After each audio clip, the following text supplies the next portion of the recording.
not much story behind the music, is there? Oh, you don't know the half of it. I still feel like a very ordinary person. Songwriting is good therapy. I write songs. I wrote this song and No, don't edit this part I don't out. know any of you and I'm telling just them. kids in a Let's garage. start at the beginning now. Welcome to Storytellers. Welcome to Storytellers. Welcome to Storytellers. Thank you very much.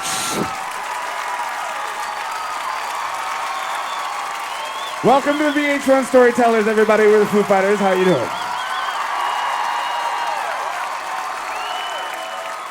Just so you know, they told me I'm allowed to talk and tell stories and stuff. So I hope everyone took a big piss before we got in here. Because anyone who's ever seen the band, anyone ever seen our band before? Come on. You know that the microphone is my friend. And when we got asked to do this, someone at VH1 said, "Is Dave aware that he's gonna have to, talk and tell stories?" And everybody that worked with us just went, ha, ha, ha. Yes, he is. We've been a band for 15 years now, I think. Actually, it's almost the 15th anniversary, because it was just after Halloween in 1994 that we got together and jammed for the first time. And I remember that because that was probably one of the worst hangovers I've ever had in my life. Not only because of the party, but that year I was dressed as Darth Vader, which was a childhood fantasy of mine. When I was young, I wanted to be Darth Vader so bad, but the mask was $60, and I was like, "Mom, please." She's like, "I can't, that's too much." So finally I got the mask at 26 years old or whatever. And that night at the party, I remember being so stoked, like, "I'm Darth Vader, and you're jealous." And I had the mask on. It was two pieces. There was the face thing, and then the helmet deal. And then I get to the keg party, and I'm like, "Wait a minute, this is a keg party."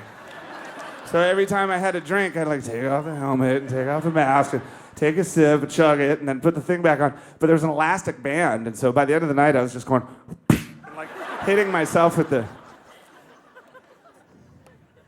That's not what we're here to talk about.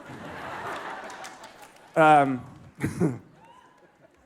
think that we've got this greatest hits record thing that's going to come out, and it's coming out soon. And it's a trip to listen to for me because, this is these songs, they're like my life, and these guys are like my family. In the last 15 years, it's like I listened to the sequence of all those songs together, and you kind of wonder where all the time went, and it's been such a blur. And this song, this is where it all started. This song is off the first record, which honestly was just this demo tape that I did sort of for fun. I didn't think it was going to be a band. I didn't think I was going to be here 15 years later talking to people about our career. But the first record was this demo tape that I did down the street from my house because I had nothing better to do. So I booked 5 days at this guy named Robert Lang, had a studio that he built underground. It was in my neighborhood. And 5 days, that was like an eternity for me. And that was like, "Oh, I'm gonna make the White Album. This is killer," And I recorded all this stuff by myself just for a goof. And I called it Foo Fighters because I didn't want people to know it was me. I wanted them to think it was a group of people, like the Ramones, or the Pixies, or. So I thought, Foo Fighters, that's cool. People will think that's a band. And then I went to this cassette duplication place and I made 100 of them and just started giving them out to friends. And this is what happened. Visiting is pretty, visiting is good. Seems that all they ever wanted was a brother. This could be a secret. We can keep it good. Even all we ever wanted had the cover. This is a call to all my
Nails are freezing, fingernails are good. Seems that all they ever wanted was a market. Damn balloons are crisp. They can say they ever fall to ground. Call it magic marker. This is the code for my last resignation. This is the code. Whoa. This is the code for my resignation. All right.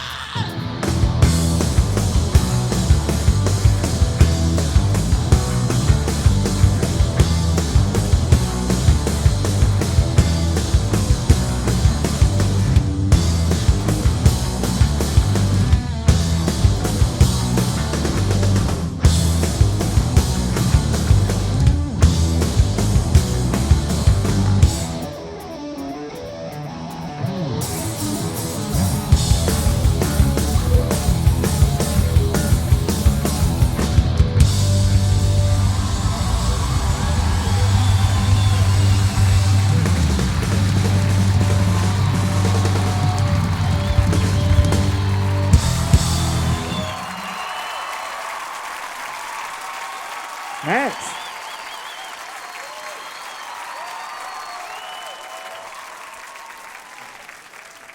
That was a funny time, actually, because so then we were a band. And we got a van, you know? And we're like, okay, let's tour.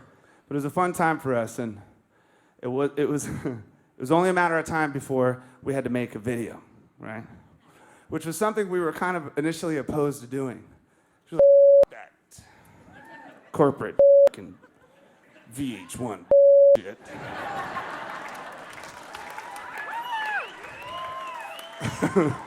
And then, you know, how easily we were swayed to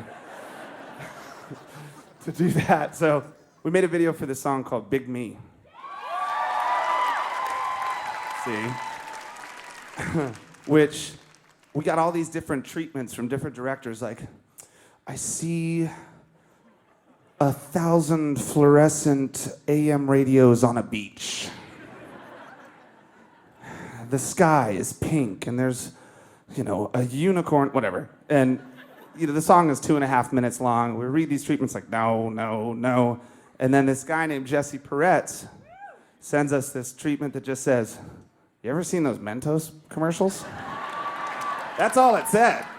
And we're like, dude, that's perfect. It's like the song sounds like a candy commercial. This is perfect. And I remember when we were doing it, Pat, our guitar player Pat, he goes, you know that every time we play this for the rest of our lives, people are going to throw candy at us every night, right? I was like, no, there's no way they'll do that. Sure as hell, the video comes out. First night of the tour in Denver, it's like, this song's called Big Me, and it was like riot guns of Mentos, just going, and the things hurt, you know, they're like rocks. They're not like marshmallow candies. They're hard. And so, you know, we played it for whatever, a tour, and then I was just like, this song. I don't want to play it if these people are going to throw that stuff at us. So we stopped. And I mean, we stopped playing it for like 10 years. We stopped playing it. I never wanted to hear that song again. I hated that song. 4 years ago, we go on tour, we're in Canada, and we're sitting there. I'm like, you know what? It's been 10 years. Let's play Big Me. Do Mentos even exist anymore? I don't know. I haven't seen one of those commercials in 10 years. So I walk up on stage. I got a booger. Hey, thanks. So I walk up on stage. You're the greatest fans in the world. Look at you. What are you, my wife? So, and then my tech with the Kleenex. That's cute. Anyway, so we're playing this show in Canada, and I'm like, it's been 10 years. Let's play that song. So we walk up and we play him. Sure as hell, someone throws a full pack, man. Like, right in the face, too. And so I stop the song, and I'm like, okay, you know what, everybody? Look, it's been 10 years. Enough with the Mentos. It's so 1996 or whatever. stop it with the Mentos. And you know what? Just to sort of, let's have our own little ceremony so we can lay this stupid Mentos thing to rest. And I'm gonna burn a pack of Mentos on stage so we can have this ritualistic ending to this. So I got my pack and I'm looking for my lighter and I'm like, does anybody have a lighter? And 10,000 people threw the fucking lighter at my face. So if you have any Mentos tonight,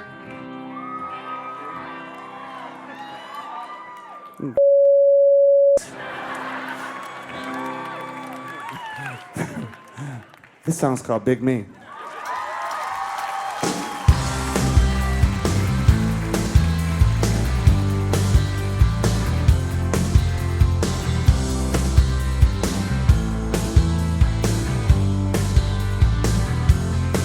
When I talk about it, carries on, reasons only new. When I talk about it, Aries all, treason's all on new. Big me to talk about it, I could stand to prove. If we could get around it, I know that it's true. Well, I talked about it, put it on, never was it true. But it's you I fell into. When I talk about it, carries on, reasons only new. When I talk about it, Aries all, treason's all run new. Big me to talk about it, I could stand to prove. If we can get around it, I know that it's true. Well, I talked about it, put it on, never was it true. But it's you I fell into. Well, I talked about it, put it on, never was it true. But it's you I fell into. I fell into. I fell into.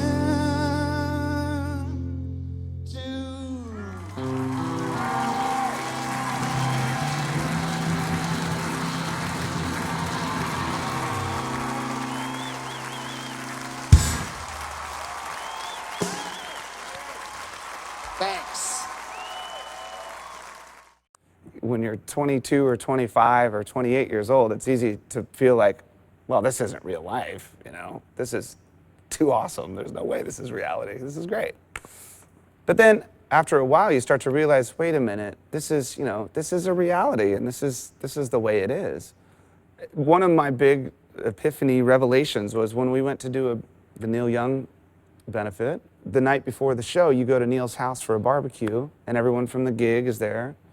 And it's, you know, it's Neil's family. It's he and his wife and his kids, and it's a barbecue, you know? And you look at this guy who's like, he's just, you know, to me, he just represents integrity and inspired countless musicians like me. He's just a badass, you know? And you look and you're like, oh, wait a minute, you can do both. For the longest time, I really honestly felt like, well, this isn't real. This is you know, I gotta go like be a dad and mow the lawn or something, you know? And then you realize like, oh wait, now I do both, so. You mow the lawn? No. He's got a lawn. Yeah. Doesn't mow it. There's a new song, it's called Wheels. It sounds like this, check it out.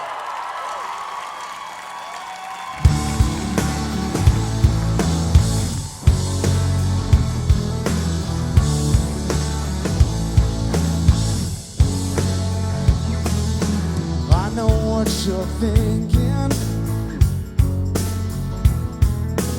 We were going down. I could feel us sinking. Then I came around, and everyone I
Thank you. After your children were born, did it influence you to make a different type of music? Well, I don't know about a different type of music. We all have kids now.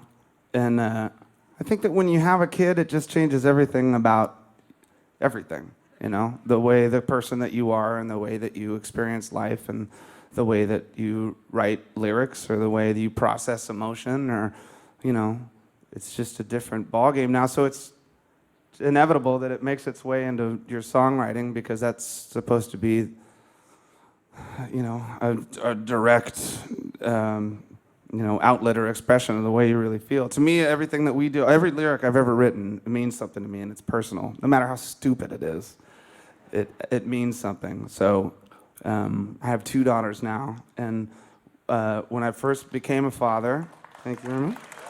When I first became a father, it absolutely changed everything about the way I would write lyrics because, you know, years ago I might have thought like, no, I don't want to say that. It's too mushy, or I don't know. But now, you know, when I write a love song or something, I know what love means now that I'm a dad and I'm a father, so it's kind of like I can really write about it now, I suppose.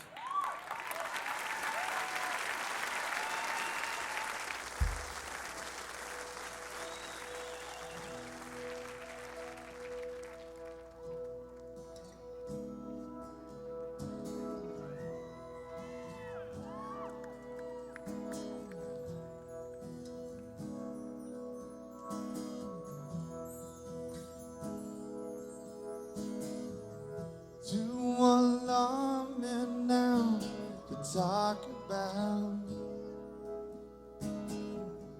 Take those pictures down, check it out.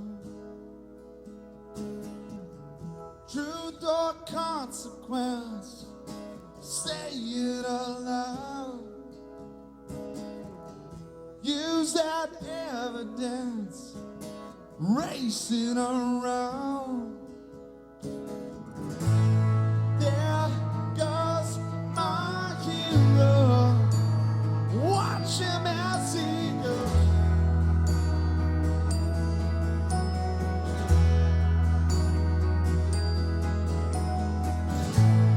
There goes my hero, he's ordinary.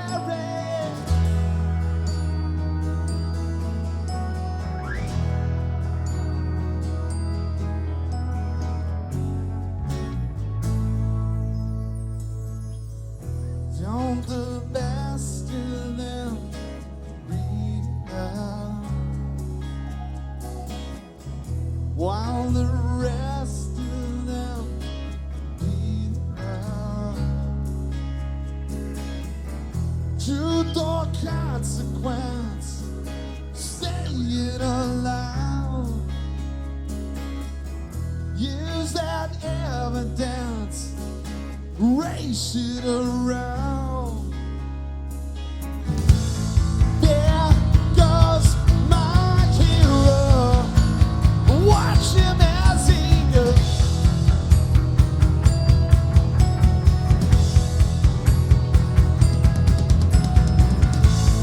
There goes my hero, he's ordinary.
guys look like a little choir.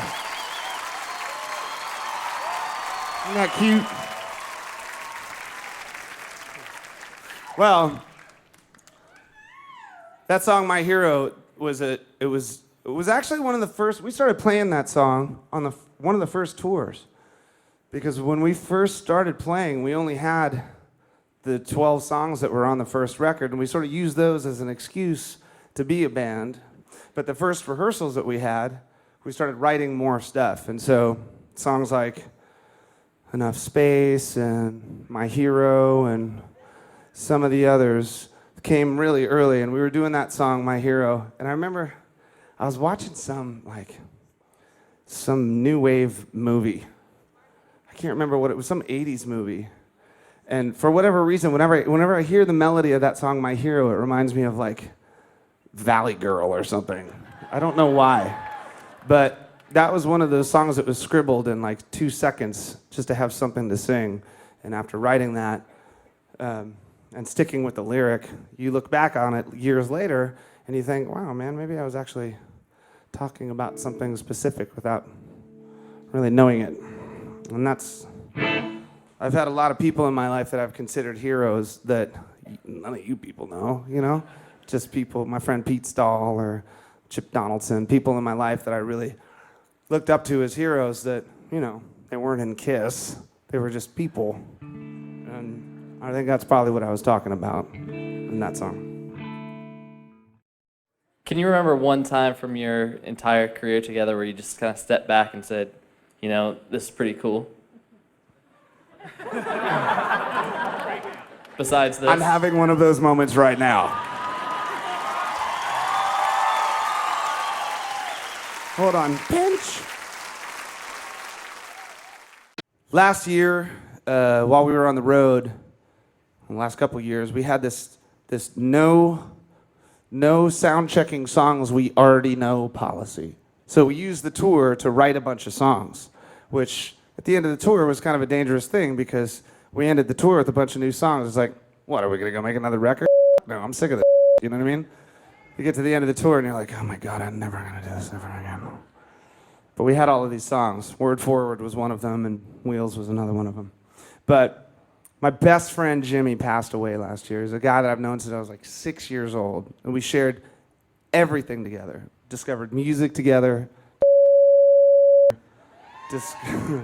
Discovered punk rock and underground metal. And we were brothers, you know?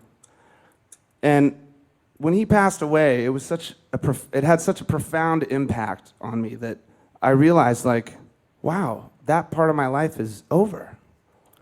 You know, and now there's only one way to go. It's like, you just have to move on. And to me, this song is about exactly that. It's about moving on after, you know, your best friend passes away and you realize, okay, just gotta go forward. This song's called Word Forward.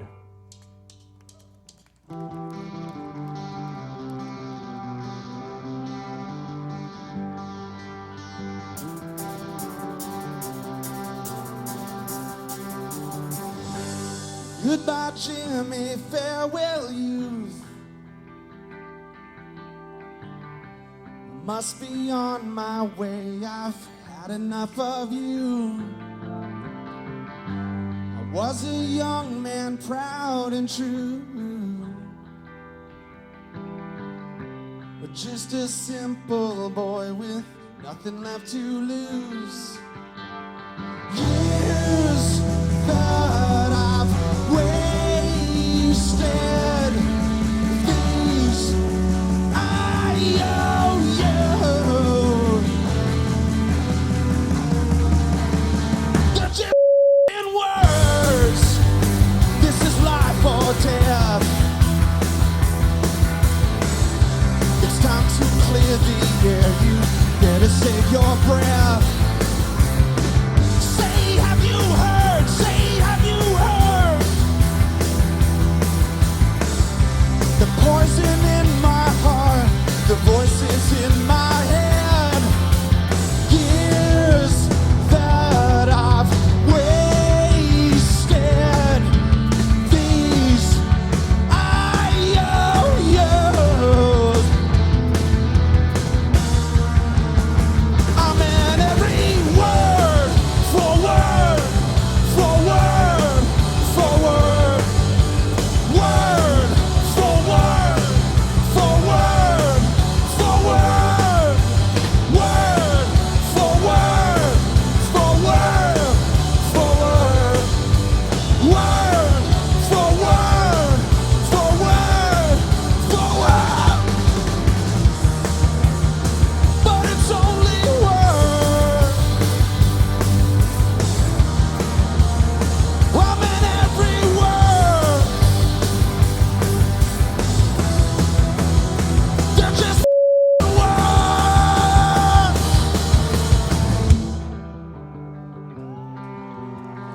I think I was in 7th grade. There was this girl named Sandy Moran. She was the new kid in 7th grade, and she was a total fox, like Farrah Fawcett, just in 7th grade. So I asked her to go steady, and after kissing each other at our locker every day for a week, she's like, I'm new here. I don't want to get tied down or whatever. It was 7th grade. So, and I remember I was so heartbroken, and that night I had this dream that I was on stage playing guitar in an arena or something, and I was doing a guitar lead, and you have to realize I'd only been playing guitar for like 2 years or something. So, and I was on stage, and I looked down, and there's Sandy, front row, and she's just crying like, I'm so sorry. Like she just threw away the greatest thing that ever happened to her, and I'm like, yeah, So that might be the genesis of, of all of my rock songs.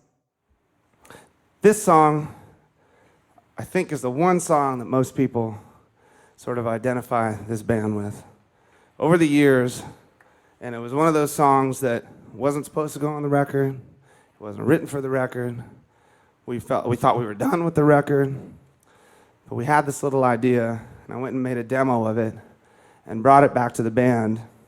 And I honestly think that if it weren't for this song, we probably wouldn't still be here, because it opened up so many doors for us, melodically, dynamically.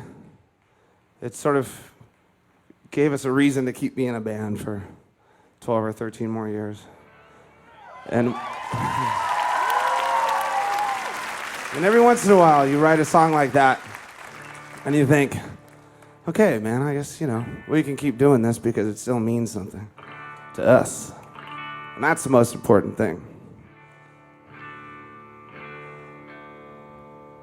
And actually, I think the one thing that I probably, if you could ask me one of my highlights of being in this band in the last 15 years, we were on tour with Bob Dylan, opening up for him with our acoustic thing. And about 2 or 3 days into the tour, someone came up and said, hey, Dave, Bob wants to talk to you. And I was like, Bob who? He said, Dylan, he wants to talk to you. I'm like, oh my God, what did I do? Did I say something wrong or what?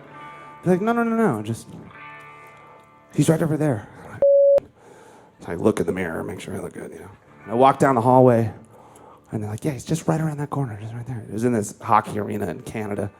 So I look around the corner, and it's this dark hallway, and there he is.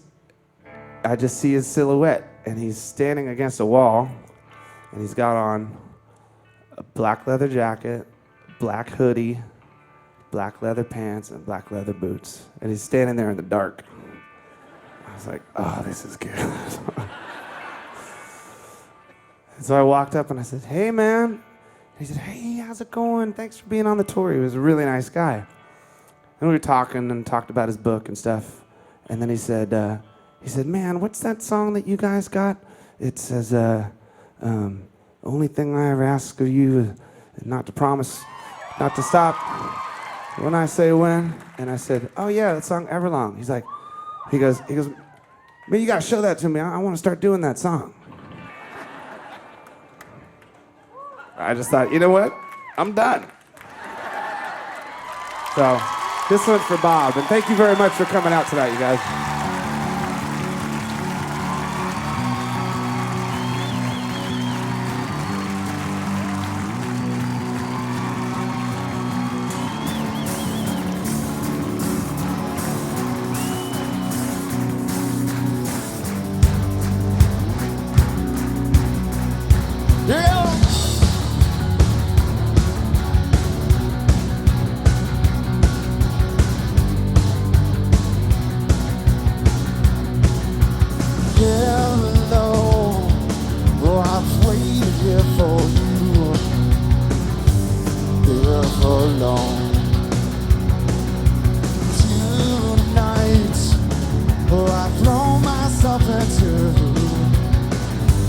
Out of the red, out of the head, she said.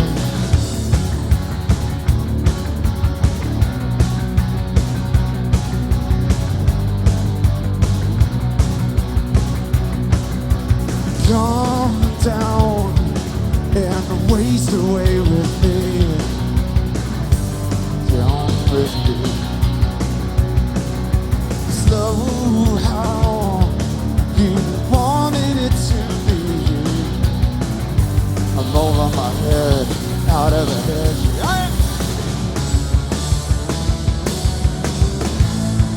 And I wonder when I sing along with you, everything could ever feel this real forever. If anything could ever be this good, oh yeah. Only thing I'll ever ask of you, gotta promise not to stop when I say you will. She said,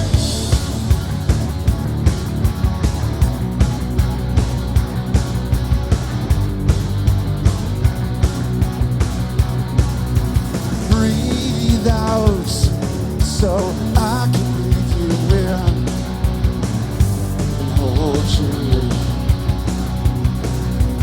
in now. Oh, I know you've always been out of your head, out of my head. Oh yeah. And I wonder when I sing along with you, everything could ever be this real forever. If anything could ever be this good, oh yeah. Only thing I'll ever ask of you, gotta promise not to stop when I say you will. She said,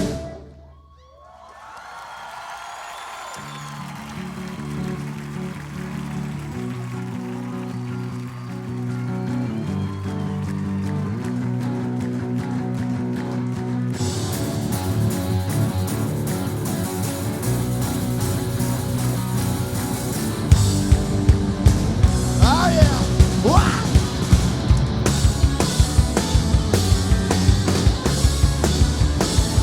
And I wonder if everything could ever feel this real forever. If anything could ever be this good, oh yeah. Only thing I'll ever ask of you, gotta promise not to stop when I say you will.